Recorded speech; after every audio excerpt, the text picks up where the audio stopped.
వీక్షకులందరికీ నమస్కారం.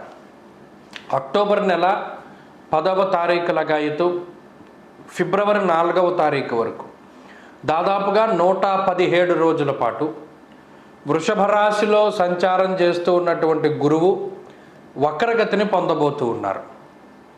ఈ గురుడు వక్రగతిని పొందుతున్నారు, ఏదో జరిగిపోతుంది.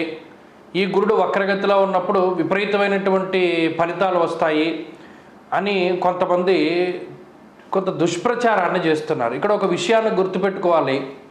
శనేశ్వరుడికి వక్రం కలిగింది. దాదాపుగా చాలా రోజులు, ఆయన కూడా 100 రోజుల పైనే వక్రగతిలో ఉన్నారు. నవంబర్ 15వ తారీఖుతోటి ఆ శనేశ్వరుడి యొక్క వక్రగతి పూర్తయిపోతుంది.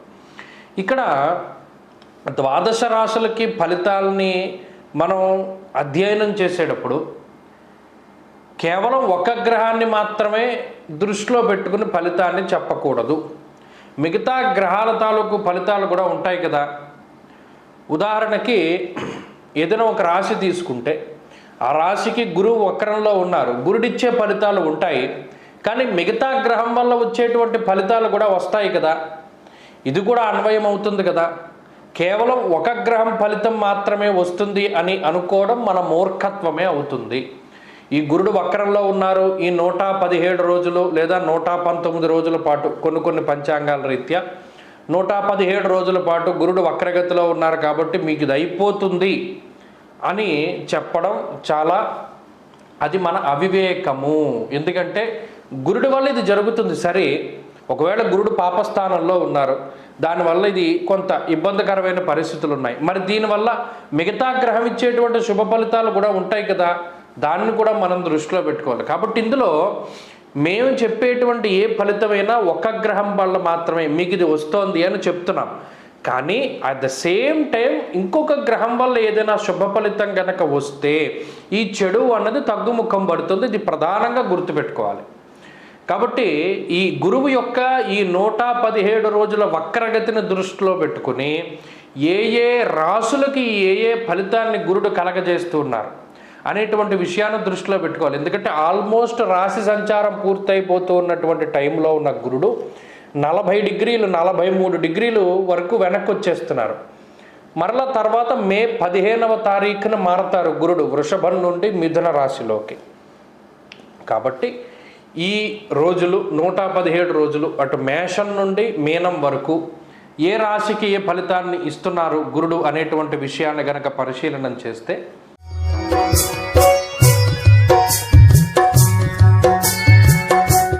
కన్యారాశి వారికి ఈ గురుని యొక్క వక్రగతి కొంత ఇబ్బంది పెడుతుంది.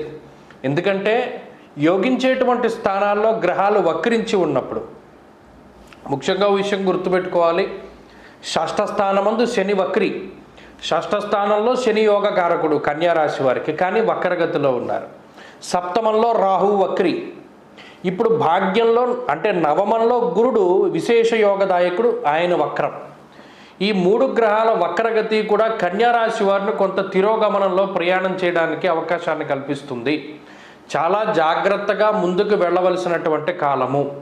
ఇప్పటి వరకు ఎవరైతే మీకు చాలా సాన్నిహిత్యంగా ఉన్నారో వారి నుండే కొంత మీకు వెన్నుపోటు, వారు మీకు వెన్నుపోటు పొడుస్తూ ఉండడం, మీకు వ్యతిరేకంగా మాట్లాడుతూ ఉండడం, అబ్బా ఇంతకాలం నేను పాలు పోసి పామును పెంచాను రా అని మీరు బాధపడవలసి రావడం.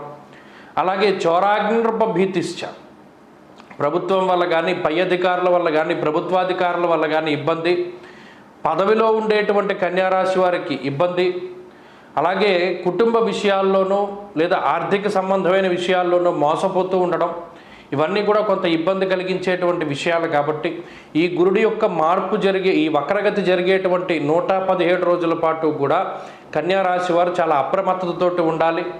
ఎటువంటి ఉద్యోగ మార్పు కూడా చేయకూడదు. చేసేటువంటి పరిస్థితుల్లో ఉంటే 1-2 సార్లు ఆలోచన చేయాలి. ఇక వాహనాలు, గృహాలు ఇటువంటి వాటిని కొనుగోలు చేసేటప్పుడు అతి జాగ్రత్తగా వ్యవహరించాలి. మోసపోవడానికి అవకాశం ఉంటుంది.